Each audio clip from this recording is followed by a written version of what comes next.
अथ श्री नारद विरचित संकटनाशक गणेश स्तोत्र 11. श्री गणेशाय नमः. प्रणम्य शिरसा देवं गौरीपुत्रं विनायकं भक्तावासं स्मरे नित्यं आयुकामार्थसिद्धये.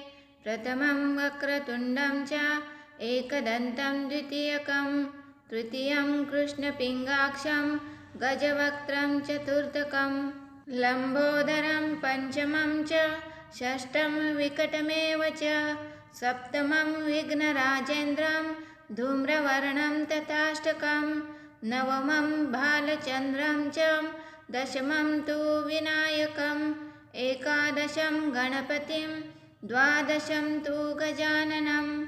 द्वादशैतानि नामानि त्रिसन्ध्यं ये पठेन्नरा न च विघ्नभयं तस्य सर्वसिद्धिकर प्रभु. विद्यार्थी लभते विद्यां धनार्थीं लभते धनं पुत्रार्थी लभते पुत्रं मोक्षार्थी लभते गतिं. जपेद् गणपति स्तोत्रं षड्भिर्मासेन फलं लभेत् संवत्सरेण सिद्धिं च लभते नात्र संशयः. अष्टाभ्यो ब्राह्मणेभ्यश्च लिखित्वा य समर्पयेत् तस्य विद्या भवेत् सर्वा गणेशस्य प्रसादता. प्रणम्य शिरसा देवं गौरीपुत्रं विनायकं भक्तावासं स्मरे नित्यं आयुकामार्थसिद्धये. प्रथमं वक्रतुण्डं च एकदन्तं द्वितीयकं तृतीयं कृष्णपिङ्गाक्षं गजवक्त्रं चतुर्थकं लंबोदरं पंचमं च षष्ठं विकटमेव च सप्तमं विघ्नराजेन्द्रं धूम्रवर्णं तथाष्टकं नवमं भालचन्द्रं च दशमं तु विनायकम् एकादशं गणपतिं द्वादशं तु गजाननं. द्वादशैतानि नामानि त्रिसन्ध्यं ये पठेन्नरा न च विघ्नभयं तस्य सर्वसिद्धिकर प्रभु. विद्यार्थी लभते विद्यां धनार्थीं लभते धनं पुत्रार्थी लभते पुत्रं मोक्षार्थी लभते गतिं. जपेद् गणपति स्तोत्रं षड्भिर्मासेन फलं लभेत् संवत्सरेण सिद्धिं च लभते नात्र संशयः. अष्टाभ्यो ब्राह्मणेभ्यश्च लिखित्वा य समर्पयेत् तस्य विद्या भवेत् सर्वा गणेशस्य प्रसादता. प्रणम्य शिरसा देवं गौरीपुत्रं विनायकं भक्तावासं स्मरे नित्यं आयुकामार्थसिद्धये. प्रथमं वक्रतुण्डं च एकदन्तं द्वितीयकं तृतीयं कृष्णपिङ्गाक्षं गजवक्त्रं चतुर्थकं लंबोदरं पंचमं च षष्ठं विकटमेव च सप्तमं विघ्नराजेन्द्रं धूम्रवर्णं तथाष्टकं नवमं भालचन्द्रं च दशमं तु विनायकम् एकादशं गणपतिं द्वादशं तु गजाननं. द्वादशैतानि नामानि त्रिसन्ध्यं ये पठेन्नरा न च विघ्नभयं तस्य सर्वसिद्धिकर प्रभु. विद्यार्थी लभते विद्यां धनार्थीं लभते धनं पुत्रार्थी लभते पुत्रं मोक्षार्थी लभते गतिं. जपेद् गणपति स्तोत्रं षड्भिर्मासेन फलं लभेत् संवत्सरेण सिद्धिं च लभते नात्र संशयः. अष्टाभ्यो ब्राह्मणेभ्यश्च लिखित्वा य समर्पयेत् तस्य विद्या भवेत् सर्वा गणेशस्य प्रसादता. प्रणम्य शिरसा देवं गौरीपुत्रं विनायकं भक्तावासं स्मरे नित्यं आयुकामार्थसिद्धये.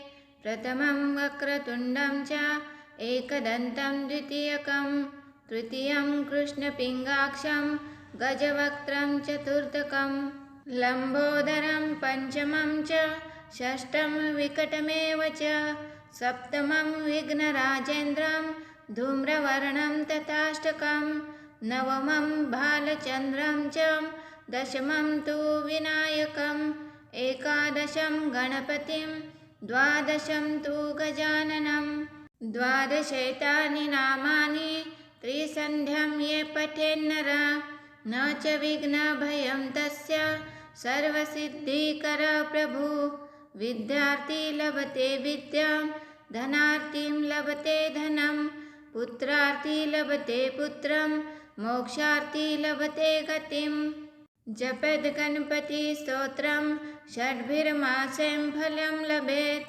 संवत्सरेण सिद्धिं च लभते नात्र संशयः अष्टभ्यो ब्राह्मणेभ्यश्च लिखित्वा यः समर्पयेत् तस्य विद्या भवेत् सर्वा गणेशस्य प्रसादतः प्रणम्य शिरसा देवं गौरीपुत्रं विनायकं भक्तावासं स्मरे नित्यम् आयुकामार्थसिद्धये प्रथमं वक्रतुण्डं च एकदन्तं द्वितीयकं तृतीयं कृष्णपिङ्गाक्षं गजवक्त्रं चतुर्थकं लम्बोदरं पञ्चमं च षष्ठं विकटमेव च सप्तमं विघ्नराजेन्द्रं धूम्रवर्णं तथाष्टकं नवमं बालचन्द्रं च दशमं तु विनायकम् एकादशं गणपतिं द्वादशं तु गजाननं द्वादशैतानि नामानि त्रिसन्ध्यं ये पठेन्नरः न च विघ्नभयं तस्य सर्वसिद्धिकर प्रभु विद्यार्थी लभते विद्यां धनार्थीं लभते धनं पुत्रार्थी लभते पुत्रं मोक्षार्थी लभते गतिं जपेद् गणपति स्तोत्रं षड्भिर्मासेन फलं लभेत् संवत्सरेण सिद्धिं च लभते नात्र संशयः अष्टभ्यो ब्राह्मणेभ्यश्च लिखित्वा यः समर्पयेत् तस्य विद्या भवेत् सर्वा गणेशस्य प्रसादतः प्रणम्य शिरसा देवं गौरीपुत्रं विनायकं भक्तावासं स्मरे नित्यम् आयुकामार्थसिद्धये प्रथमं वक्रतुण्डं च एकदन्तं द्वितीयकं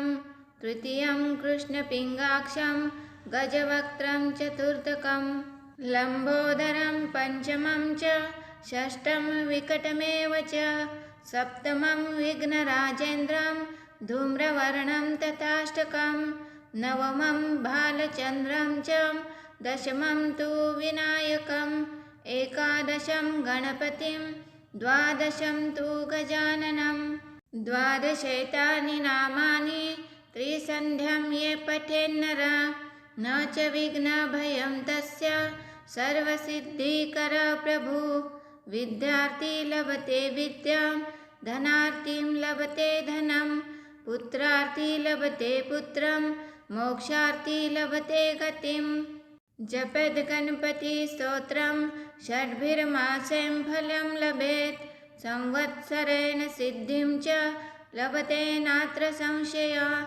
अष्टभ्यो ब्राह्मणेभ्यश्च लिखित्वा यः समर्पयेत् तस्य विद्या भवेत् सर्वा गणेशस्य प्रसादतः प्रणम्य शिरसा देवं गौरीपुत्रं विनायकं भक्तावासं स्मरे नित्यम् आयुकामार्थसिद्धये प्रथमं वक्रतुण्डं च एकदन्तं द्वितीयकं तृतीयं कृष्णपिङ्गाक्षं गजवक्त्रं चतुर्थकं लम्बोदरं पञ्चमं च षष्ठं विकटमेव च सप्तमं विघ्नराजेन्द्रं धूम्रवर्णं तथाष्टकं नवमं बालचन्द्रं च दशमं तु विनायकम् एकादशं गणपतिं द्वादशं तु गजाननं द्वादशैतानि नामानि त्रिसन्ध्यं ये पठेन्नरः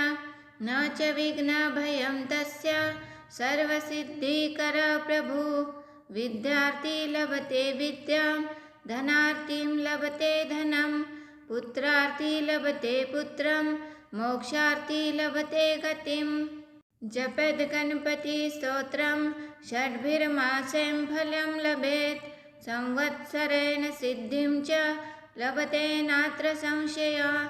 अष्टभ्यो ब्राह्मणेभ्यश्च लिखित्वा यः समर्पयेत् तस्य विद्या भवेत् सर्वा गणेशस्य प्रसादतः।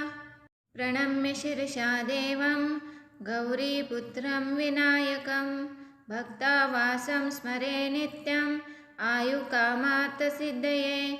प्रथमं वक्रतुण्डं च एकदन्तं द्वितीयकं तृतीयं कृष्णपिङ्गाक्षं गजवक्त्रं चतुर्थकं लम्बोदरं पञ्चमं च षष्ठं विकटमेव च सप्तमं विघ्नराजेन्द्रं धूम्रवर्णं तथाष्टकं नवमं भालचन्द्रं च दशमं तु विनायकम् एकादशं गणपतिं द्वादशं तु गजाननं। द्वादशैतानि नामानि त्रिसन्ध्यं ये पठेन्नरः न च विघ्नभयं तस्य सर्वसिद्धिकरः प्रभुः। विद्यार्थी लभते विद्यां धनार्थीं लभते धनं पुत्रार्थी लभते पुत्रं मोक्षार्थी लभते गतिम्। जपेद् गणपतिस्तोत्रं षड्भिर्मासेन फलं लभेत्। संवत्सरेण सिद्धिं च लभते नात्र संशयः। अष्टभ्यो ब्राह्मणेभ्यश्च लिखित्वा यः समर्पयेत् तस्य विद्या भवेत् सर्वा गणेशस्य प्रसादतः। प्रणम्य शिरसा देवं गौरीपुत्रं विनायकं भक्तावासं स्मरे नित्यम् आयुकामार्थसिद्धये। प्रथमं वक्रतुण्डं च एकदन्तं द्वितीयकं तृतीयं कृष्णपिङ्गाक्षं गजवक्त्रं चतुर्थकं लम्बोदरं पञ्चमं च षष्ठं विकटमेव च सप्तमं विघ्नराजेन्द्रं धूम्रवर्णं तथाष्टकं नवमं भालचन्द्रं च दशमं तु विनायकम् एकादशं गणपतिं द्वादशं तु गजाननं। द्वादशैतानि नामानि त्रिसन्ध्यं ये पठेन्नरः न च विघ्नभयं तस्य सर्वसिद्धिकरः प्रभुः। विद्यार्थी लभते विद्यां धनार्थीं लभते धनं पुत्रार्थी लभते पुत्रं मोक्षार्थी लभते गतिम्। जपेद् गणपतिस्तोत्रं षड्भिर्मासेन फलं लभेत्। संवत्सरेण सिद्धिं च लभते नात्र संशयः। अष्टभ्यो ब्राह्मणेभ्यश्च लिखित्वा यः समर्पयेत् तस्य विद्या भवेत् सर्वा गणेशस्य प्रसादतः। प्रणम्य शिरसा देवं गौरीपुत्रं विनायकं भक्तावासं स्मरे नित्यम् आयुकामार्थसिद्धये। प्रथमं वक्रतुण्डं च एकदन्तं द्वितीयकं तृतीयं कृष्णपिङ्गाक्षं गजवक्त्रं चतुर्थकं लम्बोदरं पञ्चमं च षष्ठं विकटमेव च सप्तमं विघ्नराजेन्द्रं धूम्रवर्णं तथाष्टकं नवमं भालचन्द्रं च दशमं तु विनायकम् एकादशं गणपतिं द्वादशं तु गजाननं। द्वादशैतानि नामानि त्रिसन्ध्यं ये पठेन्नरः न च विघ्नभयं तस्य सर्वसिद्धिकरः प्रभुः। विद्यार्थी लभते विद्यां धनार्थीं लभते धनं पुत्रार्थी लभते पुत्रं मोक्षार्थी लभते गतिम्। जपेद् गणपतिस्तोत्रं षड्भिर्मासेन फलं लभेत्। संवत्सरेण सिद्धिं च लभते नात्र संशयः। अष्टभ्यो ब्राह्मणेभ्यश्च लिखित्वा यः समर्पयेत् तस्य विद्या भवेत् सर्वा गणेशस्य प्रसादतः। प्रणम्य शिरसा देवं गौरीपुत्रं विनायकं भक्तावासं स्मरे नित्यम् आयुकामार्थसिद्धये।